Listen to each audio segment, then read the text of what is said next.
All right, John, you gotta be sure. I'm afraid here. Nancy, can you? You should tell everybody I was not gonna have any part of this tonight. Yeah, I know. But what this is about, and I'm gonna let John explain it real quick. John, go stand over there. Here So. comes Al. Well, you want me up here so you... I was gonna make sure he had it all together. Al, did you have everything you need back there? Okay. We all know what's going on in Houston. Yes. Okay, about the sermons and stuff. And John has done a lot of research. He's filed a complaint or Grievance. grievance. Right. Anyway, I'll let him explain a little bit to you. He made a short, this is what Al's been working on, just a short version of it for anyone that wants to do the same. And you got about 5 minutes now. Can you all hear me? Yes, sir. All right. I'm like so many people over the past few years. I turn on TV, I pick up a newspaper, I see where someone has done something horrible and nothing happens to them. Not a thing. Down in Houston, the mayor decided that she wanted to pass an ordinance that was very unpopular. They call it the gay bathroom ordinance down there. And basically what it said was, if you ran a business and you saw men walking into the ladies' room, you would be a criminal if you stopped them from going into the ladies' room.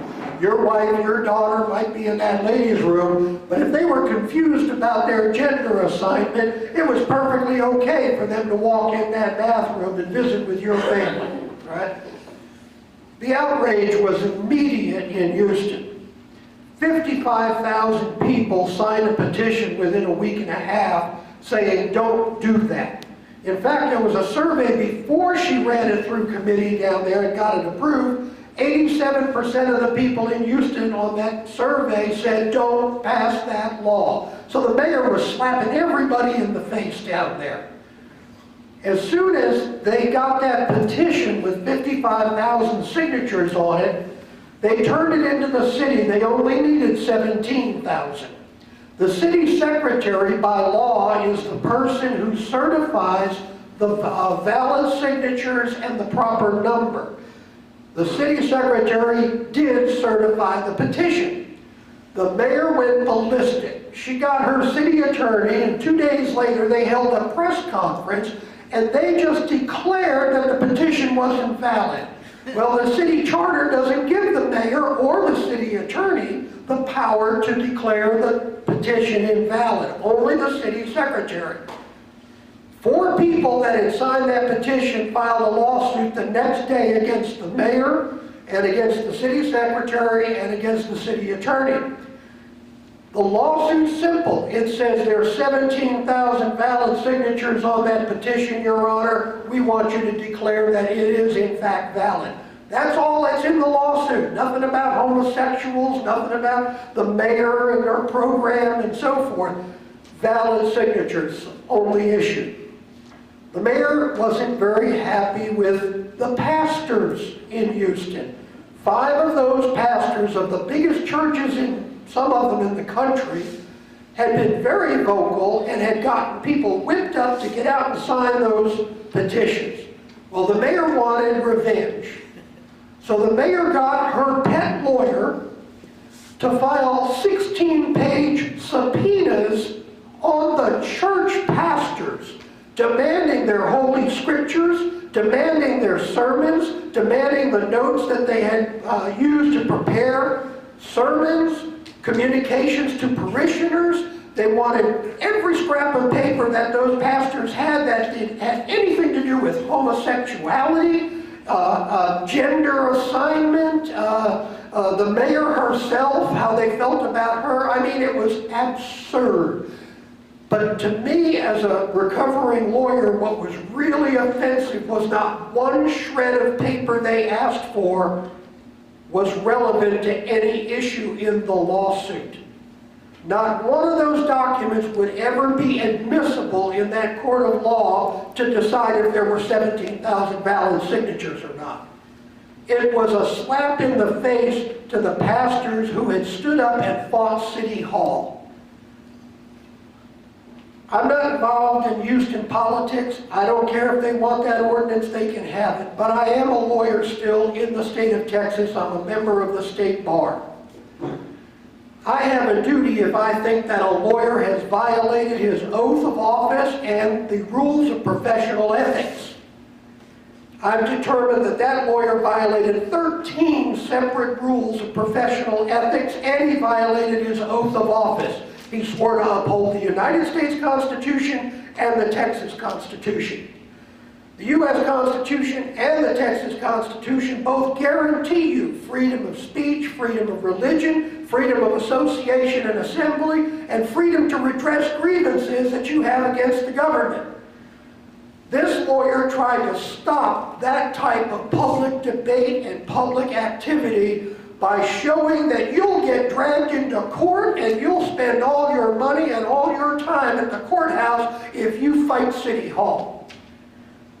I have filed a 17 or 18-page formal complaint with the Chief Disciplinary Counsel's office in Austin, Texas, asking that that lawyer be disbarred.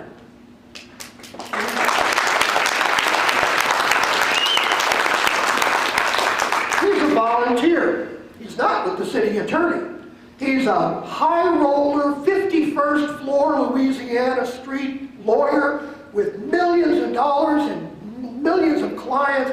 They're an international law firm, and they did this pro bono. Pro bono publico is supposed to be when you represent poor people who can't afford it. This Jeffrey Harrison is his name, jumped in this with both feet to curry favor with the current political power in Houston, Texas. And I'm so offended as a lawyer that I couldn't sleep on this until I decided to do something about it. So I have filed a complaint, and I will tell you, one complaint is all it takes to get a lawyer disbarred. But there's a protest in what they did to the churches. They wanted to make a public demonstration that was heard across the nation, and every talking head on television has talked about this. Some of them have been down to Houston.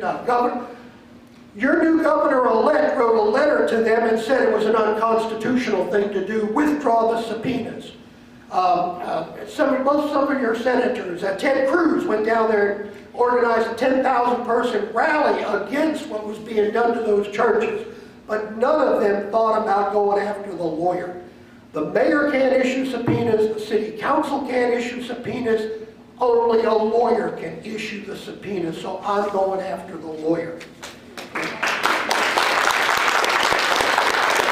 If you would like to participate, Al has back here, I call it the short form. My complaint's a little bit longer, goes into more detail and explains all the evidence and all the reasons that I think he's violated his oath of office and rules of ethics.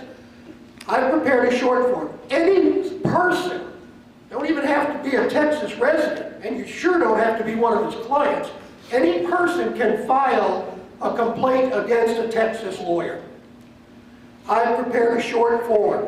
It has everything in there that's necessary to identify the proceeding in which this took place, what the lawyer did wrong. All you have to do if you want to, you fill out your name, your address, your phone number, sign it, date it, and send it to the Chief Disciplinary Counsel in Austin, Texas, and you will have filed a complaint also against that lawyer for what he did.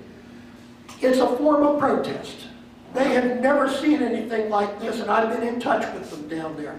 In fact, there's a wonderful man down here who's an investigator with the Disciplinary Council. He was a 20-year police officer in San Angelo, Texas. His name is Jeff Deaver. I don't know if anyone knows Jeff or not, but he's a wonderful guy.